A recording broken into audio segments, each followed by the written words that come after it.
सगळ्यांना तर मी सगळ्यात पहिल्यांदा तर मी EOWचे जे ऑफिसर आहेत त्यांना हे निदर्शनास आणून दिलं की जी तहसीलदारांनी ऑर्डर दिली आहे त्याला चॅलेंज जे आहे म्हणजे त्याला आव्हानित जे आहे ते कृषी विद्यापीठाच्या अधिकाऱ्यांनी केलेलं आहे माननीय उच्च न्यायालयामध्ये.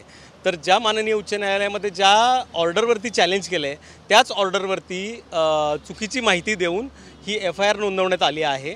हा माननीय उच्च न्यायालयाचा अवमान आहे आणि जिथे ज्या कारणासाठी उच्च न्यायालयात दाद मागितली जाते त्याच कारणासाठी FIR होणं हे न्यायव्यवस्थेवर म्हणजे न्यायव्यवस्थेला मिसगाईड करण्यासारखं आहे. मुद्दा असा आहे FIR मध्ये तुमचंही सुद्धा नाव घेतलं. हो माझं नाव आहे ना. तुम्ही देखील तुमच्या बाजूने काही मांडलेत का? माझं काय मेनली कन्फ्युजन आहे की माझ्या आणि ते कोण येतो अमेडिया प्रॉपर्टी आणि काय त्या मॅडमचं नाव हां शीतल तेजवानी आणि ते मोहिते ना दिग्विजय मोहिते हां त्यांच्याशी माझे संबंध आहेत असं माझ्यावरती म्हणजे मी त्यांना जागा विकली त्यांच्याशी माझं कनेक्शन आहे त्यांच्याशी माझा व्यवहार आहे. माझी कुठली तरी जागा विकली मी माझी कोणतीही जागा विकलेली नाही आहे. नाहक माझं नाव त्यांच्याशी काही संबंध तर त्यांच्याशी माझं हो नाही काही संबंध नाही. आता माझा व्यवहार जो आहे प्रश्न तुमचा आणि ॲग्री कॉलेजचं जे कोर्टात हो भांडण सुरू आहे म्हणजे जी गोष्ट हायकोर्ट माननीय उच्च न्यायालयात आहे जी तहसीलदारांनी न्याय प्रक्रियेमधून ज्याची ऑर्डर दिली आहे ज्याच्यावरती माननीय उच्च न्यायालयामध्ये महात्मा फुले कृषी विद्यापीठाचे अधिकारी गेलेत कृषी विद्यापीठाचे अधिकारी तिथे उच्च न्यायालयात गेलेत आणि त्याच कारणासाठी पोलिसांकडे तक्रार करणं हे चुकीचं आहे. आणि त्याच्यामध्ये सगळ्यात माझा तुमच्याकडे पण तुम्हाला पण माहिती असेल सगळ्यात मोठा माझा आरोप आहे की ज्यांनी कंप्लेंट केली आहे त्यांनी कलेक्टरांना पण अंधारात ठेवलं आहे. माननीय कलेक्टर साहेबांना त्यांनी काही फॅक्ट हाईड केलेत त्यांनी. पण मग तुमचं म्हणणं काय होतं तुम्ही काय म्हणणं सादर केलं आता EOWला काय म्हणणं सादर केलं? एक तर त्यांनी फॅक्ट कसे हाईड केलेत त्यांनी कंप्लेंट नोंदवताना ते केलेलं आहे. आणि ज्या कारणासाठी म्हणजे ही न्याय प्रणाली आहे ना एक तहसीलदारांची ऑर्डरला वरती चॅलेंज आहे ते चॅलेंज पण केले त्याबरोबर उच्च न्यायालयात पण गेलेत आणि FIR पण केली. एकाच कारणासाठी 3 ठिकाणी ॲप्लिकेशन नाही होऊ शकत. मग एकच गोष्ट करायची होती कुठली तरी. म्हणजे तुमचं म्हणणं आहे की जी तक्रार पोलिसांकडे करण्यात आली जी FIR करण्यात आली ती चुकीची ती खोट्या माहितीच्या अधिकारी करण्यात आली. आणि असं काय होतं FIR करण्याची एक प्रक्रिया असते त्याला अर्ज करावा लागतो आमच्याकडून माहिती घ्यायला लागते आमच्याकडून जी माहिती घेणार त्याच्यावरती FIR केली तर ठीक आहे ना. पहिल्यांदा एक FIRचा अर्ज असतो.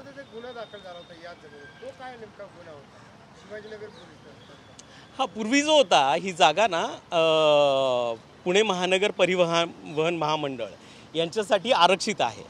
मी मागे पण सांगितलं की सरकारी जागा कधी आरक्षित नाही असू शकत. ही माझी जागा आहे ही आरक्षित आहे.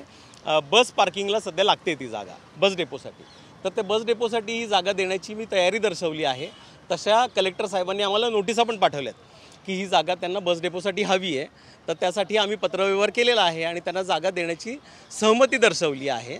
आणि ते पैसे द्यायला लागू नयेत म्हणून शासनाने आम्हाला पत्र पाठवलं होतं की याचा TDR घ्या. तर त्या TDRसाठी आम्ही ॲप्लिकेशन केलं. हा पण गुन्हा होत नाही. त्यावेळी तो गुन्हा माननीय खडसे साहेबांच्या काय म्हणता येईल प्रभावामुळे दबावामुळे झाला आणि त्याचे हायकोर्टाने पण त्यांच्या ऑर्डरमध्ये मांडलं आहे की हा खडसे साहेबांच्या दबावामुळे हा गुन्हा झाला आहे आणि त्याच्यासाठी खडसे साहेबांना मंत्रिपदाचा राजीनामा पण द्यावा लागला. मुद्दा असा आहे आता या केसमध्ये महसूल विभागाने तुम्हाला आरोपी केलेला आहे FIR केली तुमच्यावर. मग आता पोलिसांनी तुम्हाला बोलवलं होतं की तुम्ही स्वतःहून गेला होता? नाही पोलिसांनी नोटीस पाठवली होती त्यामुळे मी आलो.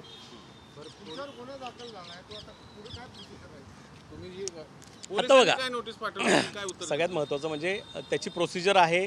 आता 4-5-6 दिवसच झालेत गुन्हा होऊन. आता पोलिसांना सहकार्य करणं त्यांना जे कागदपत्र लागतात ते देणं त्यांच्या शंकेचं समाधान करणं हे माझं प्रथम कर्तव्य आहे. माझ्यावर अन्याय झाला खरं म्हणजे हे दुय्यम आहे. आपण कायदा व्यवस्थेला सहकार्य करणं हे प्रथम कर्तव्य आहे असं समजतो मी. चौकशी झाली तुमची काही? हा सुरू आहे ना चौकशी झाली आहे. काय चौकशी? ते आता मालकीचे कागदपत्र विचारतील मी देईल त्यांना.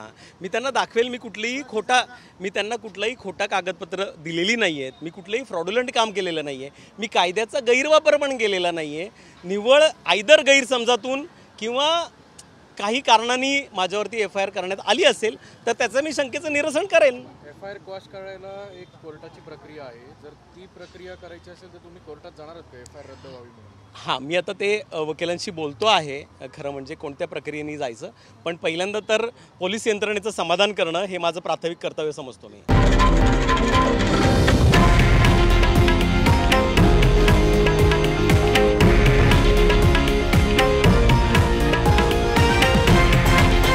हे आहे देशातील नंबर 1 न्यूज नेटवर्क आणि आपण पाहत आहात TV9 मराठी, एकमेव.